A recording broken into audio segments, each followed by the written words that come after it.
The alarm clock brought her back to reality with a jolt, signaling the end of a short night and a return to her daily routine. On the morning of July 14th, 1965, at 8:30, Alice Crimmins awoke to a quiet apartment, disturbed only by the hum of her air conditioning unit. First step, hair and makeup. Before going to check on her children in the room across the hall, before walking Brandy, their Pomeranian, the young mother always saved a few minutes for herself. She teased her thick strawberry blonde hair, pulling it into an elegant bouffant. She caked her pale face in foundation, daubed a touch of blush onto her cheekbones, and finished with a stroke of eyeliner to bring out her light, almond-shaped eyes. Now her day could begin. She noticed something odd in the apartment, a heavy silence.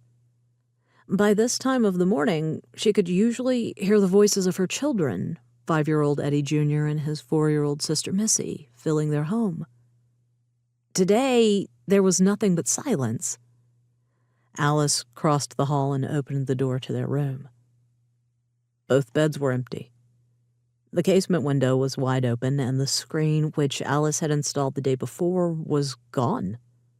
She found it leaning against the wall outside, near a baby carriage the building super used as a cart. The apartment was on the ground floor, in the Kew Gardens Hills neighborhood. Between the window and the street stood only a manicured patch of lawn and a wide, tidy sidewalk. Around these parts, everything looked the same. The 3-story red brick building in which Alice and her children lived was a mirror image of the adjoining units. Across the street stood an exact replica of this model. Same bricks, same lawn, same walkway. The pattern was reflected in the surrounding blocks, fanning out endlessly in a vast red iron oxide monochrome.